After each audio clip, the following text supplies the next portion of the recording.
নয়ন মনি নয়নাভিরাম এলো যশোদা নয়ন মনি নয়নাভিরাম প্রেম রাধা রমণ নব বঙ্কিম ঠাম চির রাখাল গোকুলে এলো গোলগোতাজি কৃষ্ণজি কৃষ্ণজি কৃষ্ণজি কৃষ্ণজি কৃষ্ণজি কৃষ্ণজি কৃষ্ণজি কৃষ্ণজি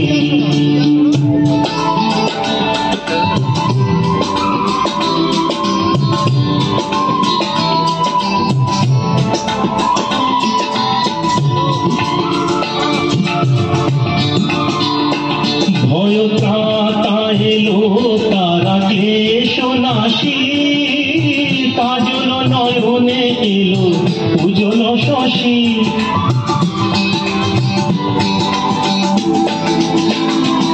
ভয়ত্রাতা এলো তারা ক্লেশ নাশী কাজল নয়নে এলো উজ্জ্বল শশী মুছাতে বেদন ব্যথা তিমির হারি মুছাতে বেদন ব্যথা তিমির হারি ওই বিজলি ঝলকে এলো ঘন গরজি কৃষ্ণজি কৃষ্ণজি কৃষ্ণজি কৃষ্ণজি কৃষ্ণজি কৃষ্ণজি কৃষ্ণজি কৃষ্ণজি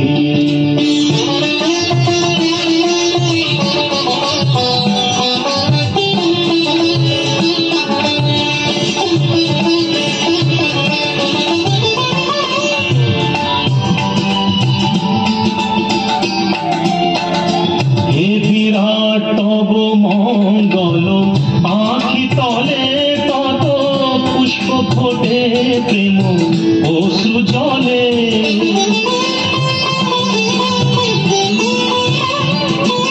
হে বিরাট তব মঙ্গল আখি তলে তত পুষ্প ফোটে প্রেম অশ্রু জলে অরবিন্দ পদে আর কিছু না চাই অরবিন্দ পদে আর কিছু না চাহি যেন গোপন প্রেমে মনো রহে মোজি কৃষ্ণজি কৃষ্ণজি কৃষ্ণজি কৃষ্ণজি কৃষ্ণজি কৃষ্ণজি কৃষ্ণজি কৃষ্ণজি কৃষ্ণজি কৃষ্ণজি কৃষ্ণজি কৃষ্ণজি কৃষ্ণজি কৃষ্ণজি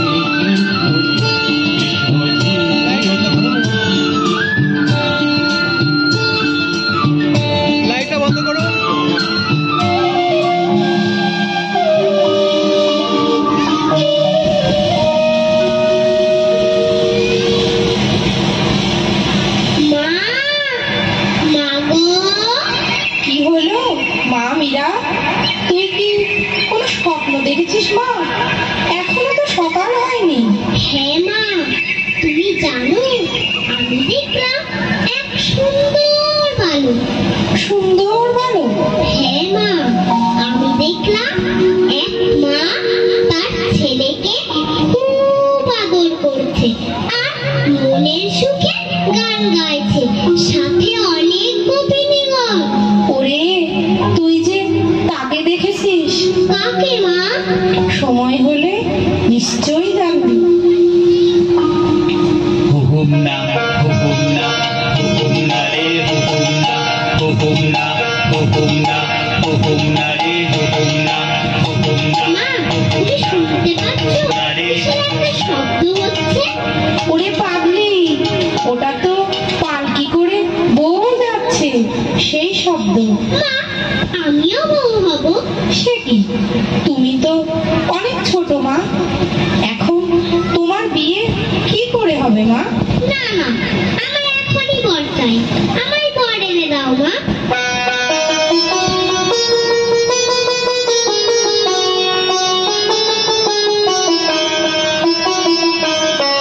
কৃষ্ণ কেশব কৃষ্ণ কেশব কৃষ্ণ কেশব ত্রাহি মম, রাম রাঘব রাম রাঘব রাম রাঘব রক্ষ মম।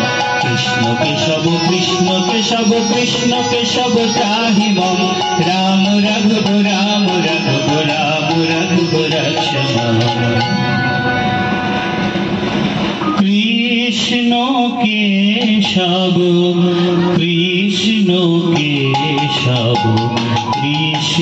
কেশব বল মন, কৃষ্ণ কেশব কৃষ্ণ কেশব কৃষ্ণ কেশব বল মন।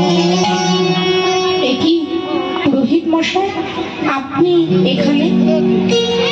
আমি যার কৃষ্ণ তাকে দিতে এলাম রানীমা। প্রভু আমাকে স্বপ্নাদেশ করেন যেন আমি তাকে মীরা মায়ের হাতে সমর্পণ করি।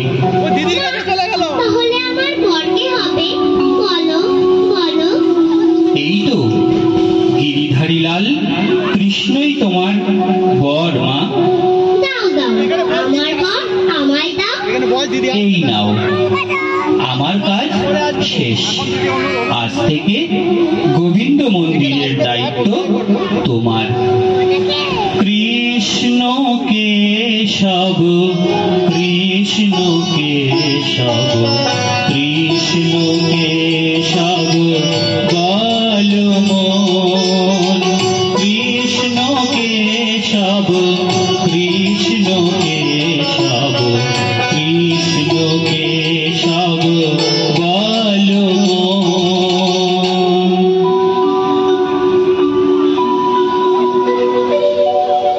এভাবেই কেটে গেল 12টি বছর। চলতে থাকে মীরার সাধক ভজন। হঠাৎ একদিন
বাবা?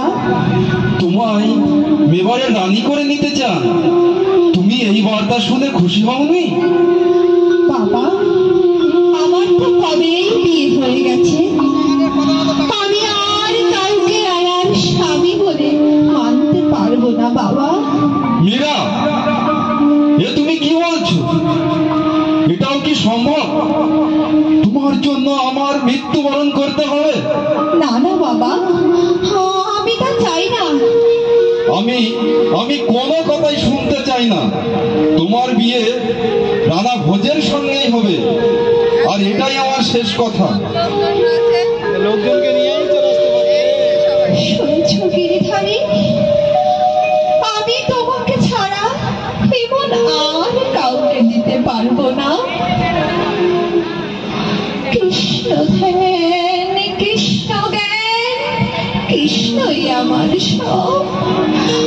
আমি কিছুতেই পারবো না।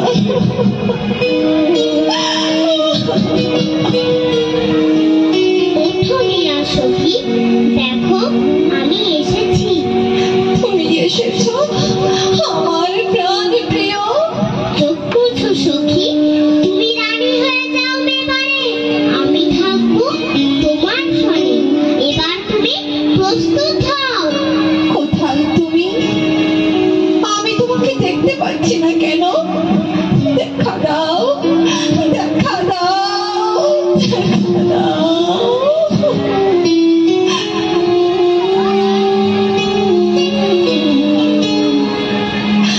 হরি মন মজায় লুকালে কোথায়?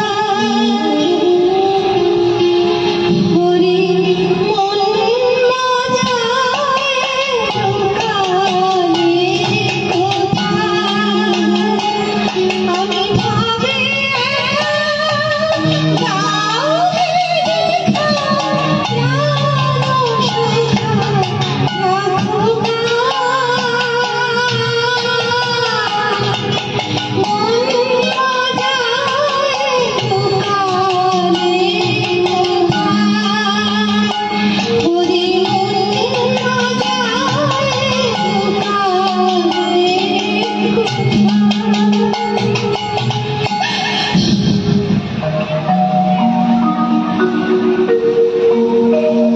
চারিদিকে কত কাজ, বিয়ে বাড়ি, কোনো দাস দাসীদের খবরই নেই।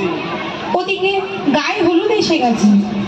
ওই মেয়েরা, তোমরা মীরার গায়ে হলুদের জোগাড় করো। এই তো রানীমা, সব প্রস্তুত। আমরা মীরাকে নিয়ে এসেছি। এসো মীরা, বসো এখানে। দেখো কোনো ত্রুটি যেন না হয়। আমার মীরামাকে একেবারে রানীর মতো সাজিয়ে দাও।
রে সহাসুধা তব স্তূতে।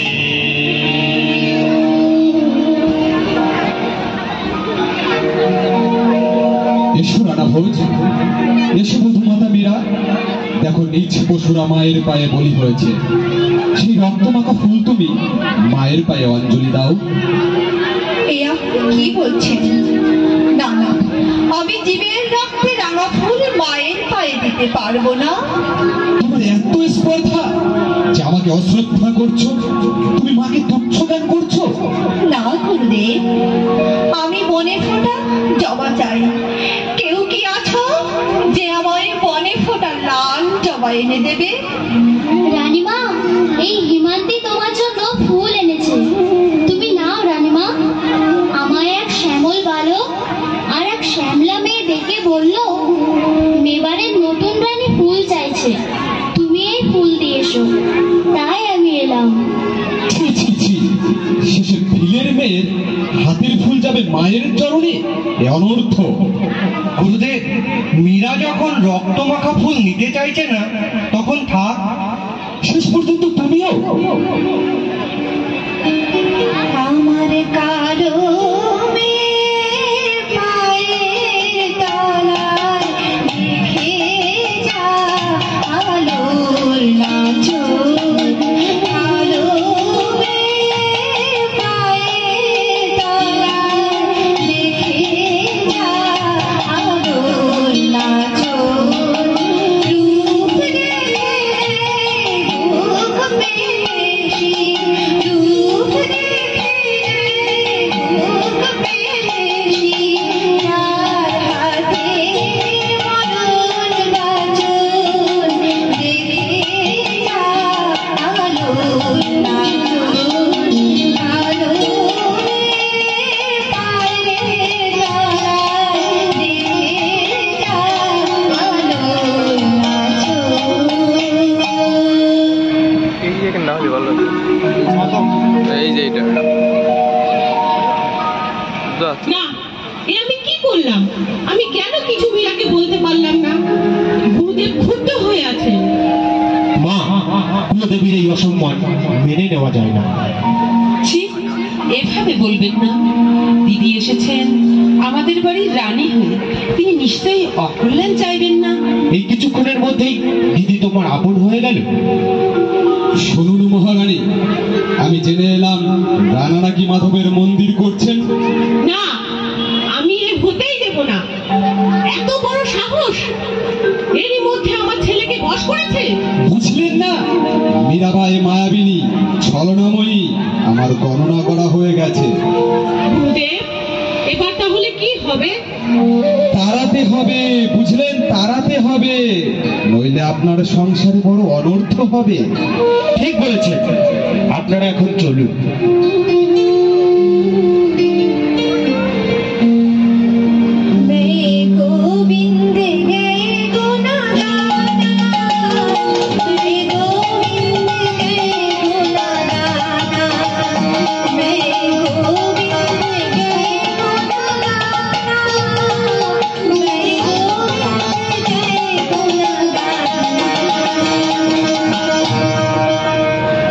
মীরা, মাধবের মন্দির তৈরি, এবার এখানে তুমি প্রাণ দিয়ে তোমার গোবিন্দের পূজন শুরু করো। সত্যি আমি গর্বিত। আপনি অনায়াসে আমার গোবিন্দের মন্দির নির্মাণ করে দিলেন। জগৎ সংসারে স্বামী রূপে আপনি চিরস্মরণীয় হয়ে থাকবেন। যেন ঠায়ে পায়ে তব চরণে, ঠায়ে পায়ে তব চরণে।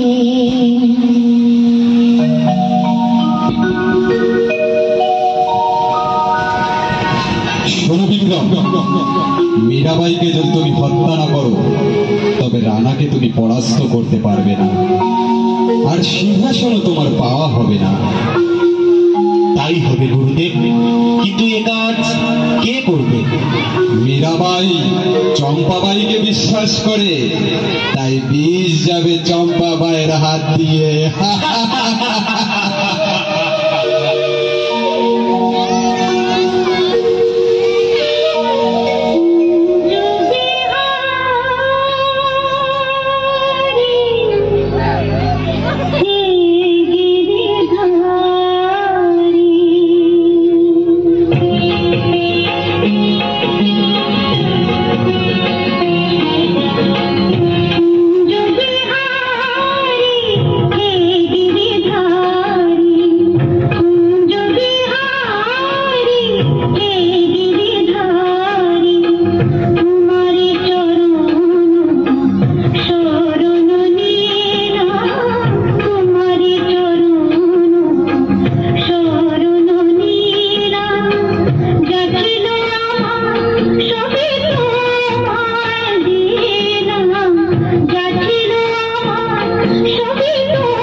রানাভোজ আপনার সুকণ্ঠে মুগ্ধ হয়ে অমৃত স্বরূপ এই সুধা পাঠিয়েছে।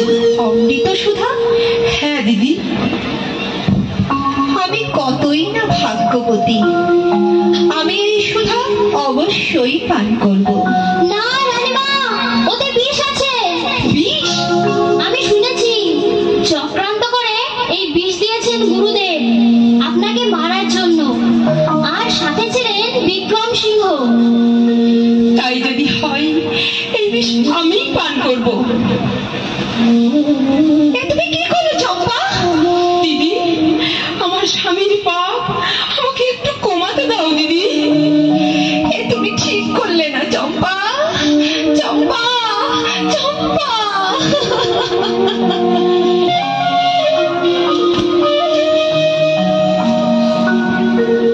ডাইনি, রাক্ষসী, তোমার জন্য আজ চম্পাবাই জীবন দিল। তুমি এই সংসারে আসার পর থেকে অনর্থ হতেই চলেছে। এতে মীরার কি দোষ মা? তুমি চুপ করো। তুমি এই ডাইনির ফাঁদে পড়ে অবোধ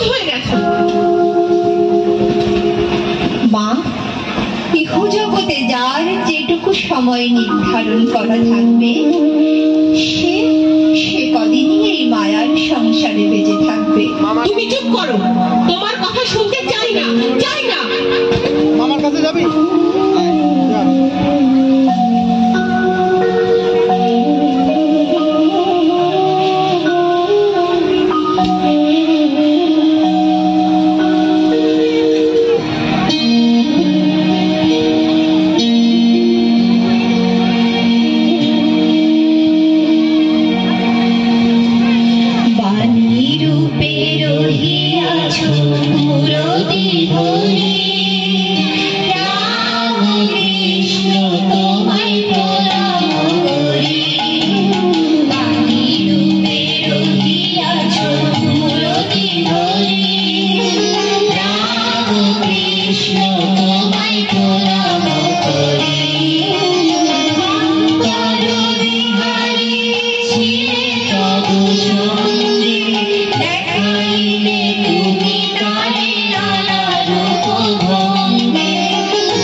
কই দাও দাও। ওই ফুলের সাথে তো সাপ, নেবেন না মা, নেবেন না। যদি রানা আমার জন্য সাপ পাঠিয়ে থাকে, তবে তাকে আমি মাল্য রূপে গ্রহণ করব। চিন্তা করো না হিমান্তি। হে গিরিধর, তোমার কারণে যদি আমার সাপ কণ্ঠে ধারণ করতে হয়, তবে তুমি তাই করো। তোমার যা ইচ্ছা হয় তাই করো প্রভু।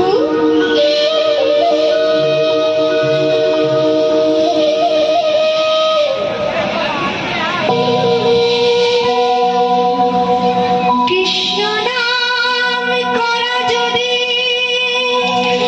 আমার হয় অপরাধ, জনমে জনমে না ছাড়িব কৃষ্ণ নাম। যেন আকুল সুরে গাইতে পারি কৃষ্ণ গোবিন্দ বলে, আকুল সুরে গাইতে পারি।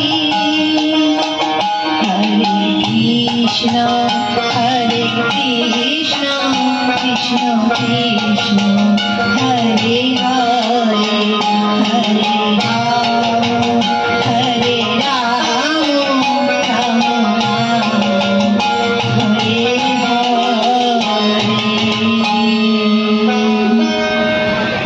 দেখি দেবী রানীর গলার শব্দে মালা হয়ে গেল। সবাই বলো মীরাবাই কি। নানা রত্ন আমার জয়গান নয়, গোবিন্দের জয়গান করো। সবাই বলো হে কৃষ্ণ করুণা সিন্ধু, করুণা সিন্ধু দীন বন্ধু জগৎ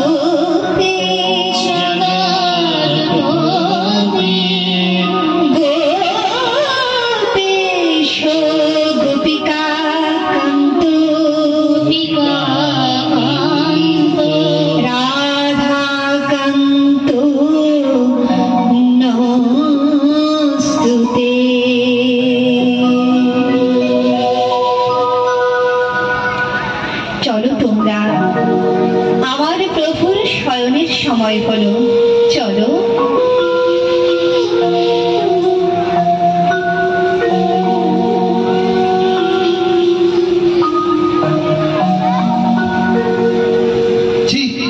মীরা এভাবে নিজের মহিমা প্রচার করছে। কুলোটা কুলোটা, মীরাবাই কুলোটা, নইলে মীরাবাইয়ের কাছে এত কিসের টান রত্নসিংহের? তারপর আবার ছদ্মবেশে সম্রাট আকবর এসেছিলেন পর স্ত্রীর গান শুনতে। অবিচার অবিচার। ঠিক, মীরা কলঙ্কিনী এটা ভাবতেও আমার কষ্ট হয়। আজই কামান দিয়ে মাধব মন্দির ধ্বংস করবে, এটা আমার আদেশ। এটা শিরোধার্য গুরুদেব, আমি মীরার এই ব্যভিচার সহ্য করব না।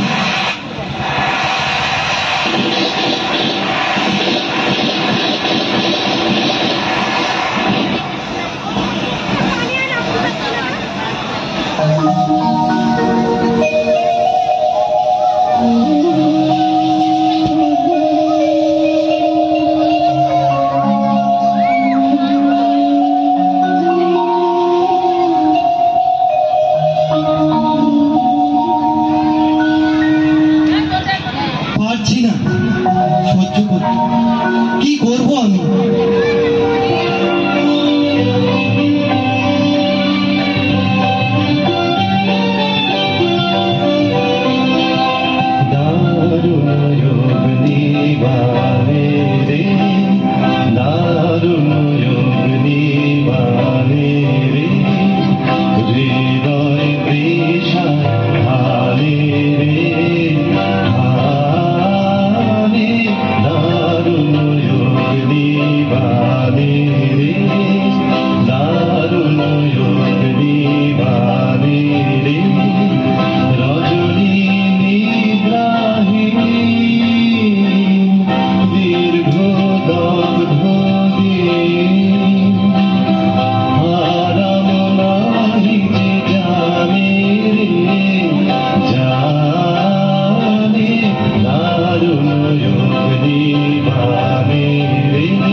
এবার আমি সিংহাসন লাভ করব। পারলি না বাবা, কামান দিয়েও মাধব মন্দির ধ্বংস করতে পারলি না।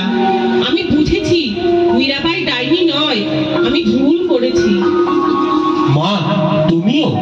সত্যিকে অন্যায় দিয়ে ঢেকে দেওয়া যায় না বাবা, তাই ভালো হয়ে যা। গুরুদেব, আপনি আর বিক্রমকে বিভ্রান্ত করবেন না। সর্বনাশ হয়ে গেছে গুরুদেব। আপনি এতদিন অন্যের সর্বনাশ করার চেষ্টা করেছেন, এবার যে আপনারই সুরত গুপ্ত ঘাতে মারা গেলেন। না না, এ তুমি কি শুনালে? মা, শুনেছ? মীরা গৃহ ত্যাগ করেছে। আমি এ কি ভুল করলাম? চোখের জল ফেলে আর কি হবে? এত অত্যাচার সহ্য করে বধূমাতা চিরদিনের জন্য চলে গেছেন, আর আপনারা তাকে ফেরাতে পারবেন না। যাবার সময় শুধু বলে গেলেন, আমার সংসার সাধনা শেষ হয়ে গেছে।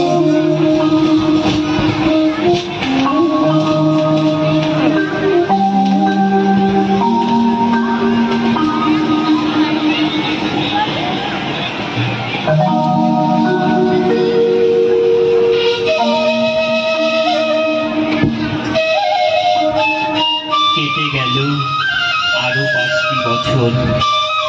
তার প্রাণ গোবিন্দের চরণে নিজেকে সমর্পণ করে আজ ভিখারিণী হয়ে পথে পথে নাম সাধনা করে চলেছেন।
গুরুদেব, হে আপনি কি করছেন?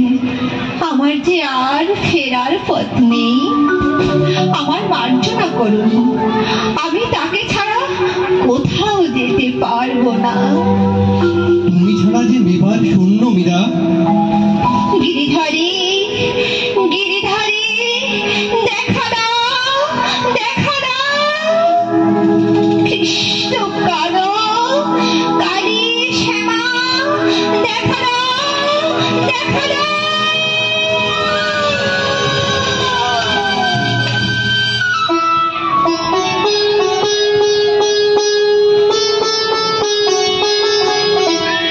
গুরুদেব, গুরুদেব, মীরা যে জ্ঞান হারিয়েছে।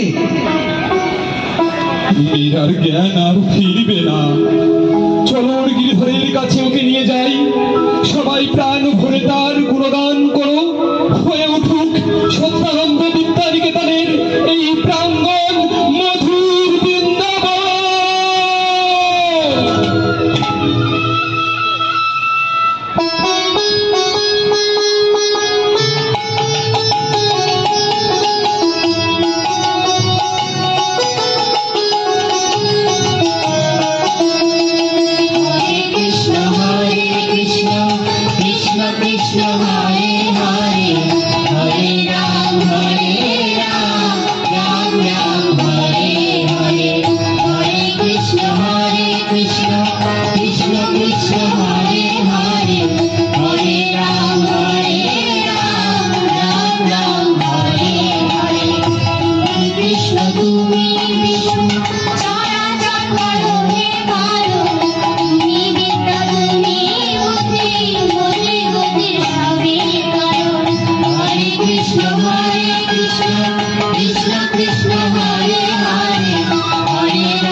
ধন্যবাদ।